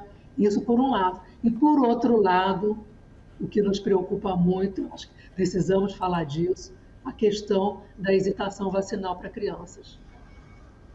Professora, a senhora tocou nesse ponto aí, a gente tanto reforça a importância da vacinação para que ela chegue a todos e de forma igualitária. A senhora falou das dificuldades, o Brasil é um país continente e tem suas adversidades. Mas como é que se explicar? Na minha opinião, é inadmissível chegar num posto de vacinação, o pai ou alguém para se vacinar e falar assim, por exemplo, não tem mais vacina, né? Então, isso por mais que a gente dê informação aqui da importância, isso soa meio que como um balde de água fria nas pessoas. Isso é o quê, professora? Falta de planejamento, falta de vontade política? Como é que a gente pode interpretar isso? Olha só, Cosme, eu acho que é falta de planejamento, falta de vontade política e, na realidade, a soma de erros que a gente vem observando o tempo todo em relação a essa pandemia. O Ministério da Saúde não conduziu da forma adequada. Né? Existe uma condução muito errática do Ministério da Saúde. A gente poderia estar num outro quadro hoje, A gente tem a Fiocruz, a gente tem o Butantan, que poderiam estar produzindo vacina e garantindo a oferta necessária. E o que aconteceu? O governo, com todas as impossibilidades, dificuldades, a questão da importação dos IFAs, né? A questão de não investimento em pesquisa, fez com que a gente estivesse nessa situação. E aí, o que você falou, né? É inadmissível um pai e uma mãe levar uma criança para vacinar e no posto dizer que não tem vacina. O que vai acontecer com essa família? Vai ficar desestimulada. Vai ter que arrumar um outro horário para poder levar o filho, quem sabe se vai poder levar essa semana. Com isso vai atrasando e aí vai somando problemas que são realmente estrangulamentos que nos incapacitam de chegar na vacinação que a gente gostaria, que é toda a população vacinada, né? A gente hoje está tendo certeza que é necessário vacinar toda a população, diferente do que a gente pensava no início, em 2020. A gente achava que chegando a 70% estava tranquilo. O Brasil já chegou e a gente ainda está tendo óbito. E ainda está tendo transmissão. É o que eu falei, é um vírus realmente muito imprevisível. A gente não pode baixar o alerta. Você falou sobre esse aspecto da falta de vacina para a criança, né, dos pais chegarem no posto. Mas você também falava sobre hesitação em vacinar as crianças, né? Eu queria falar sobre o aspecto ideológico, vamos chamar assim, né? Por que há uma resistência hoje em vacinar crianças? Tem alguma relação com aquele posicionamento do governo federal no início, né? Quando a Anvisa liberou essa vacinação e daí teve um questionamento por parte do governo, vamos fazer uma votação aí para ver se vai vacinar ou não. Eu li esses dias, inclusive, que esse 1 mês de demora no início da vacinação das crianças, a cada 3 dias uma criança morreu. Isso é inadmissível, né? É um crime o que foi praticado nesse 1 mês de atraso do início da vacinação das crianças. Então, assim, isso é de alguma forma, inclusive um eco que agora acaba sendo essa limitação da vacinação das crianças? Exatamente. A população agora está pagando a conta, né? O que o Ministério fez foi um absurdo. Entendeu? Aquela situação de abrir uma consulta pública para saber se era para vacinar a criança, quando a gente já sabia que era para vacinar, né? Quando a experiência de outros países já tinha mostrado que era efetivo, a gente já tinha mostrado que era necessário, efetivo, necessário e seguro vacinar as crianças, não era para ter aberto uma consulta pública. A gente acha que isso foi, de uma certa forma, um jeito de postergar o início da vacinação. E a gente hoje está vendo, a conta está ficando alta, né? A gente está pagando essa conta, a população está pagando essa conta. Então, assim, isso foi um problema. O outro problema foi o Ministério dizer que precisava de receita médica para vacinar, passar no médico para poder o médico autorizar a vacinação. Nunca aconteceu isso. Nunca foi necessário. Uma vez a vacina sendo aprovada como segura, a população tem que levar seus filhos para vacinar. Isso é uma tradição brasileira. Isso é uma tradição que o Programa Nacional de Imunização sempre conseguiu honrar e fazer de forma muito bem feita. Então, em relação a essa vacina, houve uma tentativa, né, de confundir, de desanimar, desestimular, e eu acho que isso a gente não pode aceitar. É muito grave o Brasil passar por isso. Professora, a senhora falou de nosso Programa Nacional de Vacinação e citou os exemplos muito exitosos. E também a gente, aqui no Brasil, a gente tem os institutos, né? A Fiocruz, na sua excelência de produção de vacinas, e aqui em São Paulo, o Butantan. E esta semana, a Fiocruz concluiu o primeiro lote de vacina nacional, né? Eu queria que a senhora falasse para a gente um pouco mais sobre essa façanha exitosa da Fiocruz. Não, isso é excelente. Isso a gente sempre falou da necessidade de ter produção nacional, né? Não ficar dependente do que a gente assistiu, né? Do avião que ia trazer, da compra que não chegou, da compra que demorou. Então, o Brasil ser suficiente para isso, com os nossos 2 institutos de excelência, como você falou, e centenários, tanto a Fiocruz quanto o Butantan, não precisaríamos disso. A vacina do Butantan, né, ela foi aprovada para crianças de 6 a 11 anos e está fazendo diferença agora. Porque na falta da vacina da Pfizer, a vacina do Butantan é excelente e está cobrindo, né, a necessidade de São Paulo. Então, assim, Eu acho que foi uma falha do governo, né, não ter desde o início permitido que esses dois institutos pudessem ter sua agilidade na produção de vacinas e sua independência, né, na sua autossuficiência. A gente agora vai inaugurar uma outra situação onde o Brasil vai ser capaz de produzir. Eu espero que com isso o cenário fique um pouco melhor, mas eu espero que com isso também a população entenda a importância do investimento em ciência e tecnologia. O Brasil tem capacidade, mas ele precisa de investimento, precisa de recursos, para que essa capacidade seja desenvolvida dentro da necessidade que nossa população precisa. Falando em vacina, quarta dose, né? O governador de São Paulo anunciou uma quarta dose para toda a população, mesmo sem recomendação do Ministério da Saúde, né? Como que a senhora vê essa necessidade de aplicação de uma quarta dose nesse momento? Lembrando que a gente ainda tem um índice de terceira dose não muito alto, né? Não excelente. Então, como que você vê isso, professora? Então, Thalita, eu acho que seria importante garantir a terceira dose não, a dose de reforço, que a gente chama de dose de reforço. A vacinação são 2 doses e tem uma dose de reforço. É necessário atingir todas as pessoas com essa dose de reforço. Aí depois podemos pensar numa quarta dose, né? Porque já se viu, a discussão da quarta dose vem muito em função de pessoas mais idosas que têm uma queda, né, ao longo do tempo, né, 3, 4 meses, a imunidade garantida pela vacina começa a cair. Então, seria essa necessidade. Mas veja bem, se ainda temos pessoas que não fizeram reforço, não é melhor garantir o reforço antes de começar a aplicar uma quarta dose? Com certeza, esse reforço dá uma garantia para a gente de alguns meses, e com isso a gente pode esperar um pouco e aí pensar em como seria o futuro, né? Olhando, observando a nossa epidemiologia, né? Como vão estar as curvas, como vai estar a situação das novas possíveis, né, variantes, e como é que vai estar a resposta, né, em termos de imunidade da população. Professora, a Thalita tocou nesse ponto importante aqui de São Paulo, que o governador já fala em uma quarta dose, né, sendo que ainda um pouco mais de 30% da população tomou a terceira dose. Mas a minha pergunta para a senhora agora é o seguinte: muita gente tem dúvida quando vai tomar a dose de reforço, a dita terceira dose.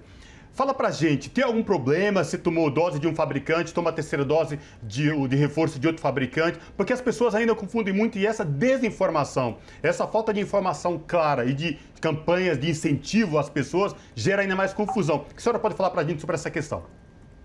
Pois é, Cosme, olha só, já se sabe que é melhor, inclusive, você fazer a dose de reforço com outra vacina, uma vacina de outra plataforma. Então, assim, quem tomou 2 doses da Coronavac, fazer o reforço com a Pfizer é muito bom.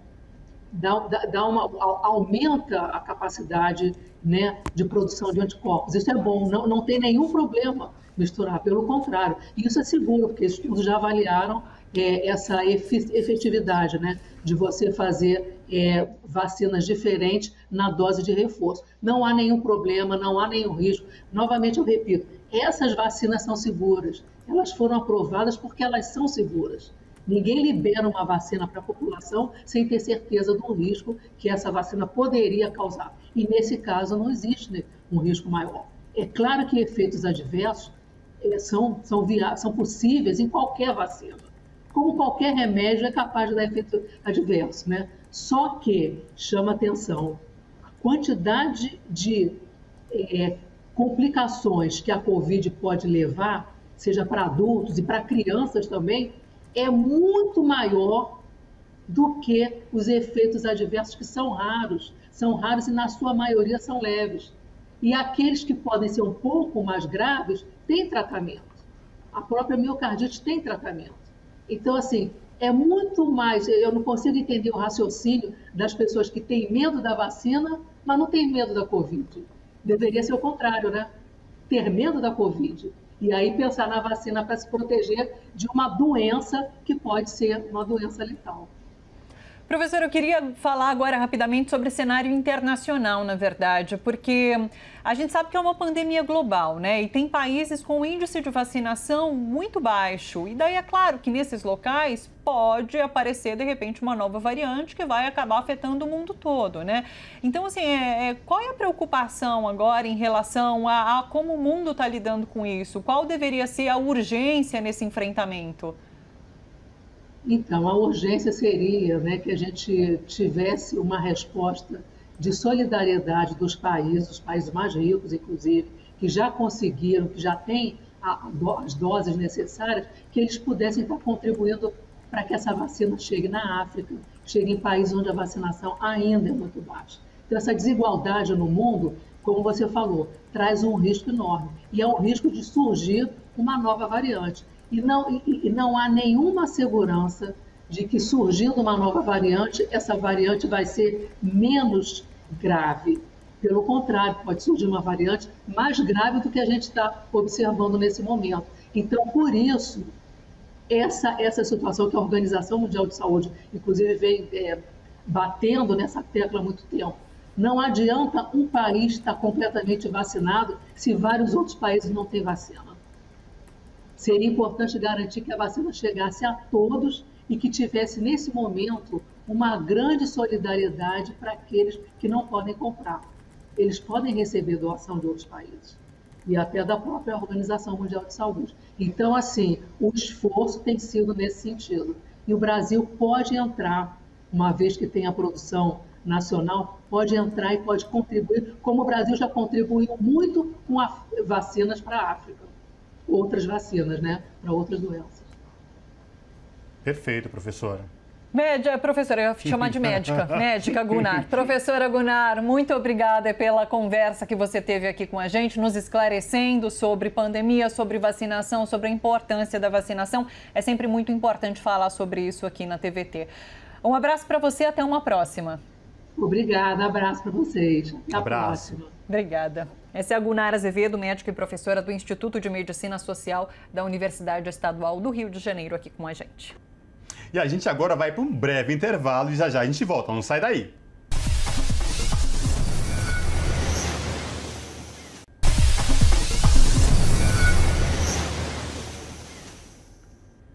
De volta com Revista Brasil TVT, aqui na TVT e também na Rádio Brasil Atual. O Tribunal Superior Eleitoral e plataformas de redes sociais assinaram nesta semana acordo para combater a disseminação de fake news durante as eleições de outubro. Participaram do compromisso o Google, WhatsApp, Facebook, Instagram, YouTube, Twitter, TikTok e Kawaii. Sobre essa questão, a Revista Brasil TVT conversa agora com Flávia Lefreve, que é advogada especialista em direitos do consumidor e direitos digitais e integrante do Intervozes, que é o coletivo que defende o direito à comunicação. Boa noite, Flávia Lefreve. Prazer falar contigo. Seja muito bem-vinda. Boa noite, Cosmo. Boa noite, Maria Tereza. Maravilha. Flávia, fala pra gente o impacto e a importância desse acordo num momento tão delicado de disseminação de fake news, de ataques à democracia, esse acordo aí do Tribunal Superior Eleitoral com essas plataformas digitais. Olha, esses acordos, né, esses memorandos de entendimento que foram fechados, eles estão no contexto de um programa permanente de enfrentamento à desinformação que foi definido por uma portaria do Tribunal Superior Eleitoral ainda em 2021 e muito por conta do que aconteceu em 2018, nas eleições de 2018, onde a gente teve um uso abusivo e absolutamente descontrolado das plataformas, especialmente YouTube, Facebook e WhatsApp, para campanhas de desinformação que levaram a um resultado totalmente artificial das eleições. A gente teve, por exemplo, né, o PSL, o então partido do atual presidente Jair Bolsonaro, que na legislatura anterior tinha 8 deputados, passou a ter 54 deputados. Né? Entre o primeiro e o segundo turno, houve uma matéria na Folha de São Paulo, da jornalista Patrícia Campos Mello, denunciando, né, práticas ilegais que afrontavam diversos dispositivos da lei eleitoral, que demonstravam abuso de poder econômico, uso indevido de dados pessoais, enfim, diversas irregularidades, né, e que, ainda assim, houve uma omissão, né, muito criticada do TSE, que resultou no cenário político que a gente tem hoje. Então, ainda que o problema da desinformação ele seja muito mais amplo do que acontece nas eleições, mas o fato da gente ter o Tribunal Superior Eleitoral estabelecendo mecanismos de comunicação com as plataformas, podendo usar as plataformas para informar o eleitor, enfim, uma série de medidas que estão previstas nesses memorandos, é fundamental para a gente enfrentar. Se a gente vai conseguir resolver, a gente não sabe. Mas se funcionarem esses mecanismos que foram definidos nesses contratos, né, isso já é um avanço importante em relação ao que aconteceu, o descontrole absoluto que aconteceu em 2018. Flávia, só deixa eu te fazer uma correção. Eu sou a Thalita, Maria Tereza, que costuma estar aqui. Hoje eu estou aqui no lugar dela, mas está tudo certo. Eu sou a Thalita, Thalita, tá bom? Eu sempre achei que você fosse a Thalita, mas me mandaram. Mas eu falei, eu tô velha, entendeu? Eu vai ver que eu não sei, que eu troquei o nome, porque eu já conversei com você várias vezes. Então mas é que é o lugar da Maria Tereza, de fato. O erro não foi, então tá tudo certo, viu? Desculpa, Flávia, Thalita. Imagina, não tem problema algum. Maria, eu também errando de novo. Flávia, é o seguinte, no final do ano passado, inclusive o TSE julgou, né, aquela ação que tratava sobre o uso de disparo de mensagens em massa por parte da campanha de Jair Bolsonaro. E na época, Alexandre de Moraes falou, olha, aconteceu de fato o disparo em massa de mensagens, mas não vai poder se repetir essa prática. Então essas conversas, você falou assim, que é um primeiro passo, não se sabe se elas funcionarão, né? E daí tem um aspecto nessas conversas que acontecem agora, que é a falta do Telegram, né? Que é esse aplicativo de uso, assim, de mensagens, que é muito parecido com o WhatsApp e que é muito utilizado pelas redes bolsonaristas, justamente, né? Então, como que você vê, como que isso poderia se aplicar ao Telegram? Eu queria que você realmente nos ajudasse a entender qual é o papel do Telegram agora, porque tem uma questão de não ter representatividade aqui no Brasil, né? E inclusive, não dá para contactar o Telegram. Explica pra gente. Olha, Thalita, primeiro dizendo sobre a ação que foi julgada o ano passado, né? Ações que questionavam a candidatura do presidente Bolsonaro e seu vice Mourão, infelizmente, eu lamentei muito, né, o fato do Tribunal Superior Eleitoral reconhecer que aconteceram irregularidades e, mesmo assim, não adotar as medidas que estão previstas na lei como consequência para essas irregularidades. Então, dizer assim, aconteceu, dessa vez passa, mas nós não vamos admitir mais isso. Eu quero lembrar que nas eleições de 2018, o ministro Luiz Fux, então presidente, né, do TSE, lá atrás, antes de se iniciarem as eleições de 2018, também disse que não ia ser admitida nenhuma irregularidade e tal.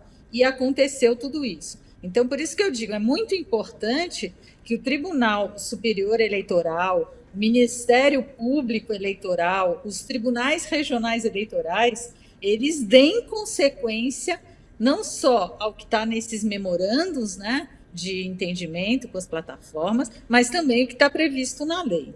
Então, feita essa observação, passo então a falar do Telegram, que é esse problemaço que nós temos hoje.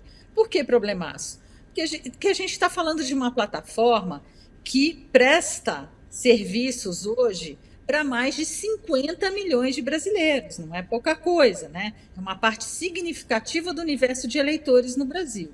E a gente sabe, como você já alertou aí, que a partir do momento, né, que o WhatsApp passou a adotar medidas para limitar o compartilhamento de mensagens, para reduzir o número de pessoas em grupos, né, como até consequência do que aconteceu em 2018, muitas dessas pessoas, né, que são responsáveis por campanhas de desinformação, não só no campo eleitoral, mas também campanhas de desinformação no campo da saúde pública, agora da Covid, discursos de ódio, correntes fascistas, estão migrando, né, para o Telegram.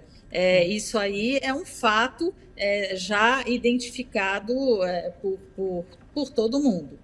Sendo assim, o Tribunal Superior Eleitoral, com toda razão, começou a fazer tentativas de entrar em contato com o Telegram, assim como chamou as outras plataformas para fechar esse acordo. E qual não foi a surpresa? Quando, primeiro, o Telegram não responde as comunicações que foram enviadas para os endereços informados pelo próprio Telegram voltam sem recebimento, né? E existe um consenso aí geral de que não haveria base legal no Brasil para se exigir que as plataformas tenham representação aqui no Brasil. Eu discordo completamente desse entendimento, porque nós temos o Marco Civil da Internet, né, uma lei aprovada desde 2014, dizendo o seguinte: qualquer operação, né, que implique na coleta e tratamento de dados, né, feita por provedores de aplicações aqui no Brasil, obrigatoriamente, ela significa que as empresas têm que guardar por pelo menos 6 meses os dados de conexão a essas aplicações, e esses dados têm de estar disponíveis para o Poder Judiciário e para o Ministério Público e para os organismos de investigação, cumprindo o devido processo legal. Sim. Além disso, o Marco Civil também diz que qualquer operação aqui feita por empresas que prestem serviço na internet, essas empresas têm que observar a lei brasileira, estão sujeitas à lei brasileira. Bom, sendo assim, né, como é que você vai fazer cumprir a lei? Por exemplo, intimar uma empresa para apresentar os dados, né, requeridos pelo Poder Judiciário, no caso de uma investigação criminal, se a empresa não tem uma representação aqui. É verdade que não existe uma lei que diga que as empresas têm de ter uma sede aqui.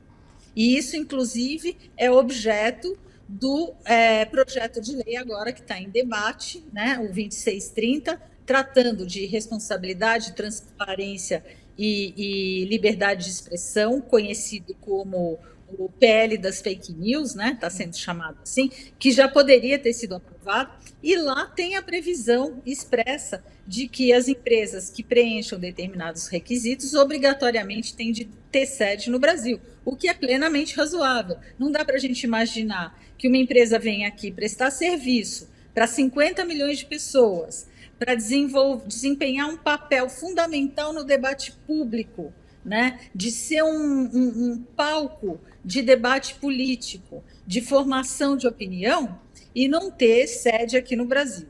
Mas para ter sede não existe lei. Agora, dizer que não é obrigatório haver um responsável aqui pela empresa que faça a interlocução com as instituições brasileiras, eu entendo que é uma interpretação muito recuada das leis que existem aqui e que não tem utilidade nenhuma. A gente tem que interpretar as leis de modo que elas sejam aplicáveis. Então, vou dizer assim, bom, então no Marco Civil da Internet, no Código de Defesa do Consumidor, por exemplo, tem uma previsão expressa de que os consumidores têm que ter informação ampla a respeito dos serviços. Quer dizer, como é que você consegue informação? Você tem no Código de Defesa do Consumidor a previsão de que quem presta serviço aqui no Brasil tem que responder pelos danos que causa aos consumidores. A gente tem um Sistema Nacional de Defesa do Consumidor que garante uma série de direitos e a empresa não tem um endereço, não tem uma pessoa para quem se possa enviar uma intimação para se fazer a interlocução e se preservar, nesse caso específico, o processo eleitoral no Brasil. Flávia, sobretudo, quando a gente está falando de mídias sociais, quando no momento tão delicado de mentiras, de falsas informações, e a gente já viu aqui no Brasil casos, por exemplo, de pessoas que perderam a vida por um erro, né, de uma rede social, foi acusada erroneamente, falsamente, de ter cometido um crime, um estupro, por exemplo, aqui na Praia Grande, em São Paulo, esses detalhes que chega a ser assustador. E o que leva a crer, quando essas plataformas não querem prestar nenhum tipo de informação, é que o Brasil é terra de ninguém e que não tem controle, num momento tão delicado como a gente vem vivendo com ataques ao nosso regime democrático. Como que se faz para trabalhar essa questão, trabalhando, acima de tudo, o marco civil da internet? Então, eu entendo, Cosmo, que, ao contrário do que algumas pessoas têm dito, né, mas como já disse o ministro Barroso, né, que até ontem estava como presidente do TSE, dependendo da resistência de uma plataforma, né, de cumprir ordens judiciais, pode haver a desconexão dessa plataforma, né? Pode haver o bloqueio da atuação dessa plataforma no Brasil. Por quê? Entre o direito das pessoas se comunicarem pelo Telegram, né? Porque o Telegram não é o único o único provedor de mensagens privadas que a gente tem no Brasil. A gente tem o WhatsApp, a gente tem o Signal, a gente tem o Wire, a gente tem o Messenger, a gente tem SMS, a gente tem telefone. Então, entre garantir o direito das pessoas se comunicarem pelo Telegram e você preservar o processo eleitoral, né, proporcionalmente entre esses dois valores, se for necessário bloquear a plataforma, é possível com base no poder geral de cautela do juiz, de acordo com o devido processo legal, respeitadas todas as garantias constitucionais do contraditório, da ampla defesa.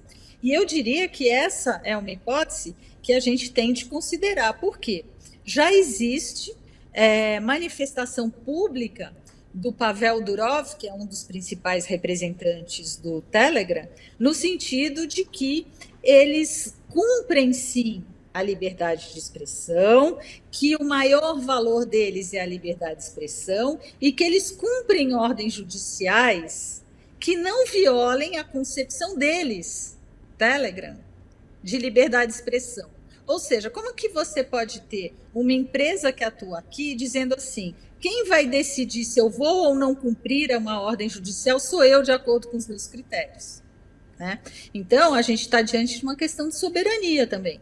Ou as leis e as instituições do país vão ser efetivas e vão funcionar no sentido da gente proteger o processo eleitoral, que tem tudo a ver com a gente garantir, aí sim, né, a liberdade de expressão, né, como um direito que está previsto lá na nossa Constituição Federal, ou então a gente vai ficar sujeito a interpretações, né, das pessoas de decidirem se vão ou não cumprir uma ordem judicial. Quero lembrar que aqui no Brasil o descumprimento de ordem judicial é crime tipificado no nosso Código Penal. Então, eu entendo que nesses casos que você está dizendo, identificado um uso abusivo, o cometimento de crimes e etc., é possível sim desconectar, como uma medida excepcional, como uma medida de última instância e como uma das medidas de enfrentamento à desinformação, porque a gente sabe que quem faz uso da plataforma são grupos, né, financiados, coordenados, com objetivos muitas vezes ilegais, né, e que esses grupos também devem ser identificados, devem ser investigados e sobre eles aplicadas as devidas leis, né? Como a gente tem a lei eleitoral, o Código Civil, o Código Penal, enfim, né? Então, o enfrentamento, né, de controle do que acontece nas plataformas é uma das medidas, e uma das medidas muito importantes, né, para a gente enfrentar a desinformação, além da gente identificar quem financia e quem são os responsáveis pela desinformação. Sim. Flávia, deixa eu aventar uma possibilidade aqui, e daí assim, nesse contexto de Brasil em que a gente passou por um golpe que teve inclusive as instituições ali como parte desse golpe também, né?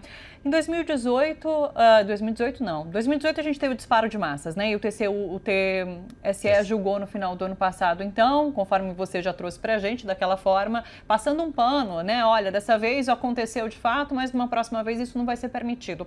Quais as chances, na sua avaliação, de agora, neste ano de 2022, a gente vê pesquisas eleitorais mostrando que a gente tem um presidente do campo progressista à frente, né, das intenções de voto, Lula vencendo as eleições, e daí a gente tem um questionamento por parte do TSE, ou chegando ao TSE, em relação a essa prática, entendeu? E, assim, qual é a possibilidade da gente ter, inclusive, esse tribunal numa possibilidade de golpe? É um temor que existe devido ao nosso passado recente, inclusive, devido a essa experiência que a gente teve em 2016, né? Como que você entende essa situação?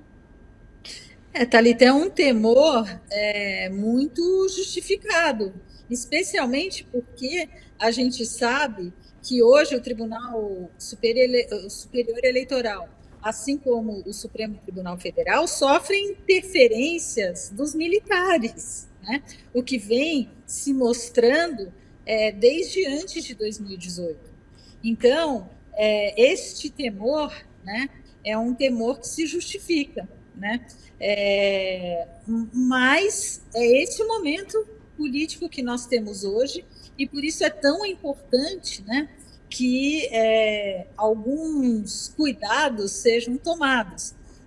As instituições, a gente tem que ter os pesos e contrapesos aí entre as instituições, mas nós estamos num momento de muita vulnerabilidade, porque, por exemplo, a Procuradoria-Geral da República, que é um organismo que deve, né, olhar para a atuação dos atores políticos, né, no que diz respeito às garantias, né, democráticas, às garantias institucionais, ao princípio da legalidade, hoje extremamente vinculado e atrelado aos interesses do governo, né? Então, nós temos de nos preparar. Então, quando a gente tem pessoas muito otimistas dizendo as pesquisas, que ótimo, nós vamos sair disso, eu gostaria de estar tranquila assim e de ter certeza de que tudo vai correr bem, mas eu acho que a gente tem que ser muito atento, que nós temos de estar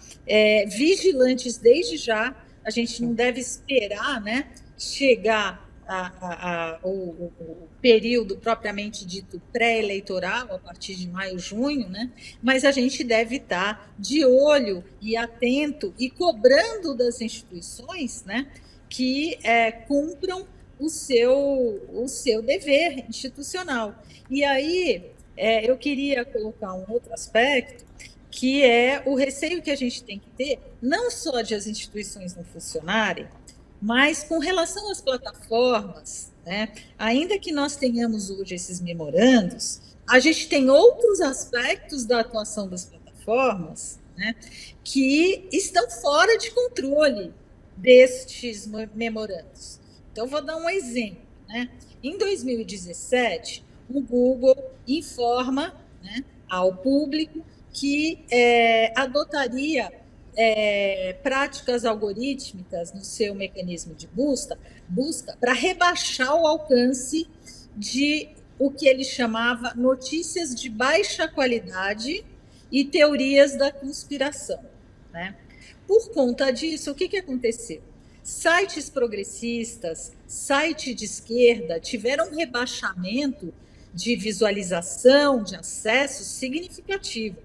Aquilo que em 2017, né, que nós chamávamos de golpe, né, quando nos referíamos ao impeachment da então presidenta Dilma Rousseff, era chamado de teoria da conspiração, né? Hoje, né, depois de tudo que se descobriu, se desvendou com a Vaza Jato, a gente sabe que não era uma teoria, que de fato havia uma conspiração para o impeachment, uma conspiração para a prisão do presidente Lula, para tirá-lo do contexto eleitoral, da disputa eleitoral de 2018, enfim. Então, há outros problemas relacionados a atuação das plataformas, né, que devem ser alvo de regulação.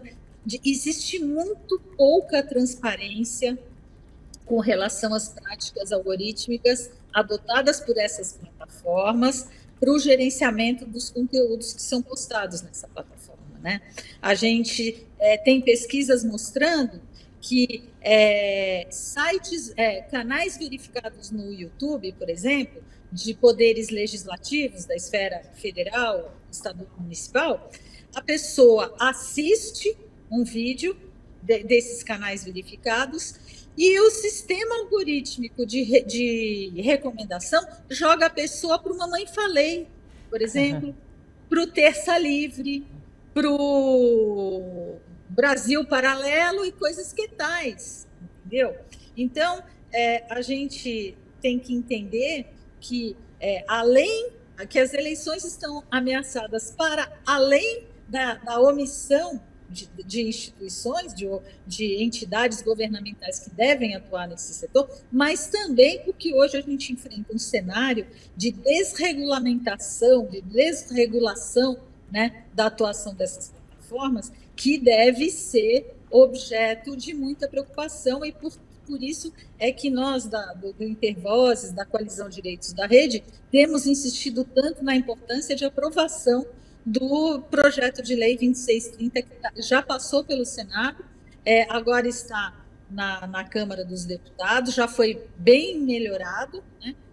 Ele não é o ideal, mas ele tem muitos instrumentos importantes para garantir mais transparência por esse aspecto aqui que eu coloquei agora.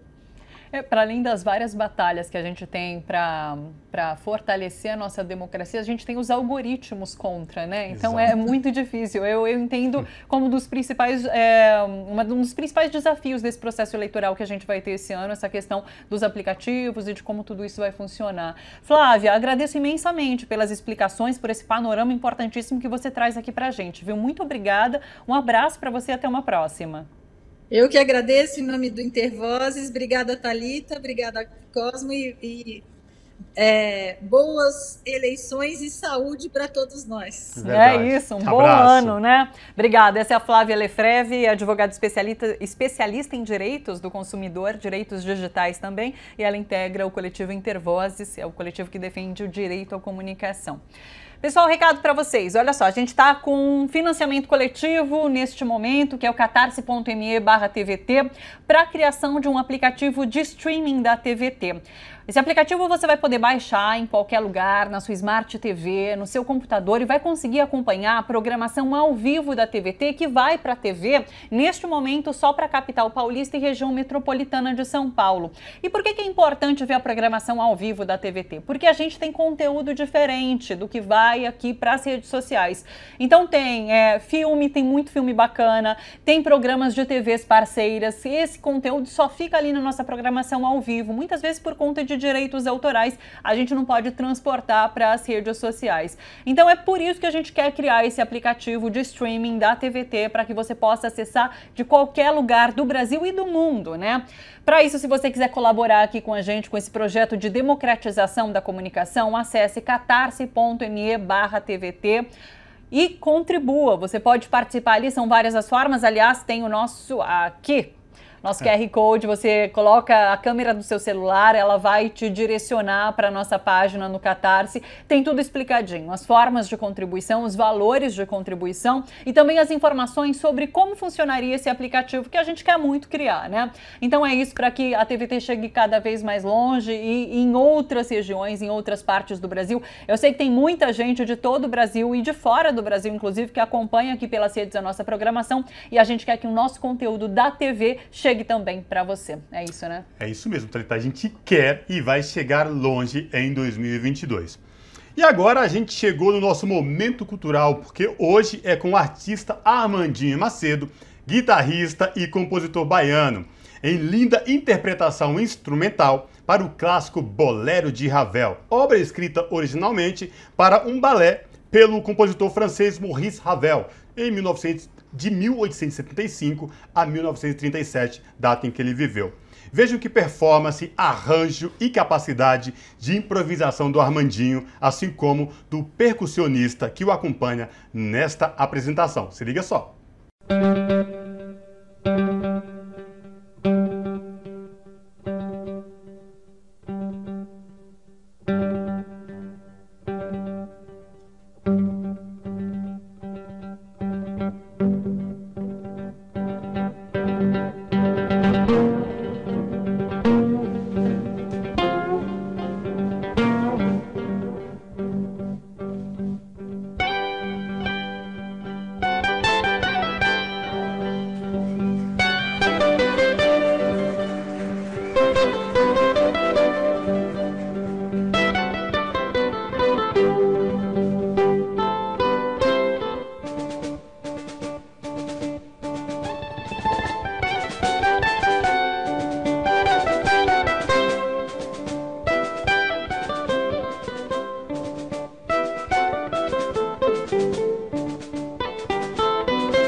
E com essa bela performance do Armandinho de Bolero de Ravel, numa versão diferente, a gente termina mais uma edição do Revista Brasil TVT.